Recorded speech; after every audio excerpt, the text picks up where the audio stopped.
Hello viewers, সবাইকে আসসালামু আলাইকুম। আমাদের মোস্ট পপুলার রাঙা বিডি চ্যানেলের পক্ষ থেকে সবাইকে জানাই সালাম, আদাব এবং শুভেচ্ছা। এখনো পর্যন্ত যারা যারা আমাদের চ্যানেলটি সাবস্ক্রাইব করেনি তারা এখনই নিচে লাল কালার সাবস্ক্রাইব বাটনটি ক্লিক করে অল অপশনে ক্লিক করে দেন, তাহলে আমাদের যত নতুন নতুন ভিডিও সবগুলো আপনারা আপনাদের নোটিফিকেশন সবার আগে পাবেন। তো আজকে আমরা মাইক্রোসফট ওয়ার্ড ডকুমেন্টে ফাইল অপশনে কিছু কাজ দেখাবো। তো প্রথমে আমরা একটা মাইক্রোসফট ওয়ার্ডের নতুন ডকুমেন্ট খুলে নিই। তো আমাদের এখানে ফাইল অপশনে চলে যেতে হবে। ফাইল অপশন আমাদের বিভিন্ন ধরনের কিছু অপশন আছে।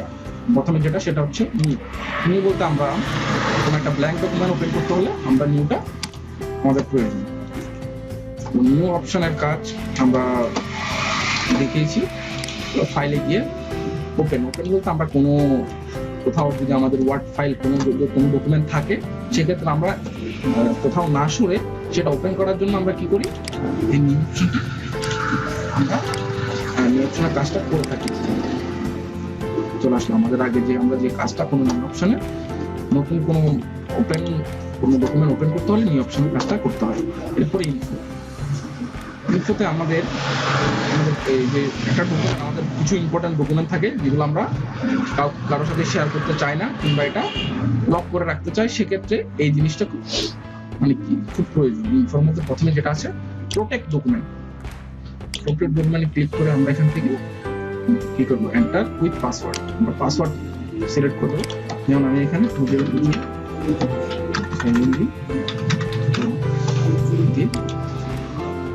আবার দিয়ে দিলাম। তাহলে আমার এই যে আমি ডকুমেন্টে আমি যখনই ওপেন করতে যাব,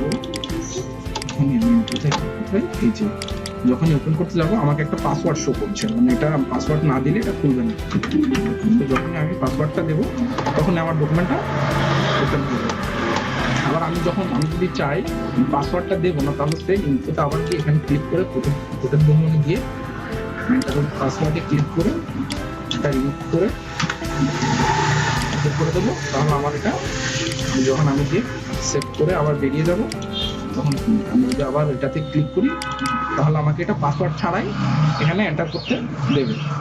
তো দেন আমি আবার এখানে ইনফোতে আরো কিছু অপশন আছে। এখানে ইনসার্ট ডকুমেন্ট, এখানে আমি চেক অ্যাসেস, এখানে কতক্ষণ কাজ করেছে আমার অবজেক্ট, এই সমস্ত শো করে। দেন আবার ইনফোতে গিয়ে ম্যানেজ ডকুমেন্ট, আমার দেখবার জন্য আমি কিছু যদি আনসেভ করে থাকি সেই জিনিসটা আমাকে সেভ করতে দেখায়। আমি কোনটা সেভ করিনি সেই জিনিসটা আমাকে এখানে শো করবে। এরপরে আমি সেভটা তো আমরা সবাই জানি কিবোর্ড থেকে কন্ট্রোল এস দিলেও হয়, অথবা আমরা এখান থেকে সরাসরি সেভ করতে পারি, অথবা এই সেভ বাটনটা ক্লিক করলে আমরা আমাদের যে কোনো একটা ডকুমেন্ট যেটা আমরা লিখেছি, আমাদের লেখার কোনো জিনিস ডকুমেন্টটা কি হয়, সেভ হয়। দেন সেভ আস মানে আমি যদি কোনো একটা ডকুমেন্ট কোনো একটা নির্দিষ্ট স্থানে এটা সেভ করতে চাই, তাহলে আমাদের এটা প্রয়োজন হবে। যেমন আমি এই জিনিসটা আমার সাপোজ আমি ডেস্কটপে সেভ করবো। ডেস্কটপে সেভ করে আমি অন্য একটা নাম দেবো, 5 আমি এখন এটা যখনই দেবো, দেওয়ার সাথে সাথে তাহলে আমি যখন মিনিমাইজ করে এখানে যাবো, তো আমার 5 নামের একটা চলে এসছে। সেম জিনিস আমি আবার সেভ করতে হবে। তারপর এখান থেকে ফাইলে গিয়ে আবার প্রিন্ট অপশন, আমরা কোনো একটা ডকুমেন্ট যখন প্রিন্ট করতে চাই তখন আমরা এখানে প্রিন্টে গিয়ে ক্লিক করে আমাদের প্রথমে প্রিভিউ, এটা হচ্ছে প্রিভিউ মানে আমার প্রিন্ট করলে আমার জিনিসটা কেমন দেখাবে আমরা এখানে প্রিভিউ দেখতে পারি। তাছাড়া আমি এখান থেকে আমার যে নির্দিষ্ট যে আমার কোনো প্রিন্টার থাকলে, এখানে যেহেতু আমি কোনো প্রিন্টারের সাথে কানেক্ট করি নাই সেজন্য আমার প্রিন্টারটা দেখাচ্ছে না। যদি প্রিন্টার থাকে তাহলে আমার কিন্তু প্রিন্টারটা শো করবে, ঠিক আছে। দেন আমি এখান থেকে আমার যদি একাধিক পেজ থাকে তাহলে আমি কি করবো, শুধু যদি অনলি একটাই পেজ আমি যদি প্রিন্ট করতে চাই তাহলে এখানে সেটিং থেকে অল পেজ থেকে গিয়ে কারেন্ট পেজ মানে শুধুমাত্র ওই পেজটাই তাহলে শুধুমাত্র সেই পেজটাই প্রিন্ট হবে। অথবা আমার যদি একাধিক পেজ থাকে, আমি যদি 3-4টা পেজ এবং প্রথমে 1 নাম্বার এবং সেকেন্ডে 4 নাম্বার পেজটা যদি আমি শুধু প্রিন্ট করতে চাই, আমার 4, তাহলে এখান থেকে প্রিন্টে ক্লিক করলে আমার শুধুমাত্র 1 নাম্বার আর 4 নাম্বার পেজটাই প্রিন্ট হবে। দেন আমি কত কপি করতে চাই, এখানে কপিস লেখা আছে, 8 কপি, 4 কপি, আমি যত আমি চাইলে বাড়াইতেও পারি, কমাইতেও পারি, এটা হচ্ছে সম্পূর্ণ আপনার উপর। দেন হাইলাইট টেবিল লেটার সাইজ আপনি করে দিতে পারবেন আপনার A4 সাইজ চলে, তারপর আপনার ডকুমেন্ট সাইজ অনুযায়ী আপনি এমনকি মার্জিনও আপনি আপনার ইচ্ছা মতো করে আপনি কি করতে পারেন, এটা সিলেক্ট করতে পারেন। দেন আপনি কয় পেজে করবেন জিনিসটা, সেটা 1 পেজ 2 পেজ, আপনি ইচ্ছা মতো আপনার পেজটা, যেহেতু আমরা অফিসিয়াল যত কাজ আছে সবগুলো আমরা 1 পেজ 1 শিটেই করে থাকি, 1 পেজ পার শিট।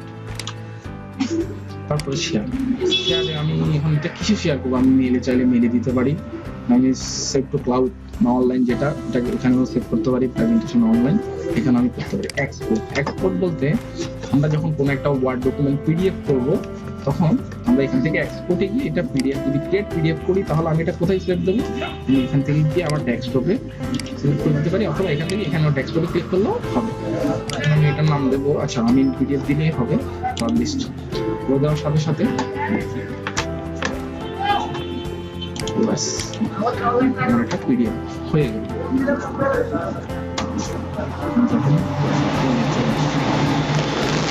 পিডিএফ আকারে চলে আসছে পোর্টেবল ডকুমেন্ট ফরম্যাট পিডিএফ।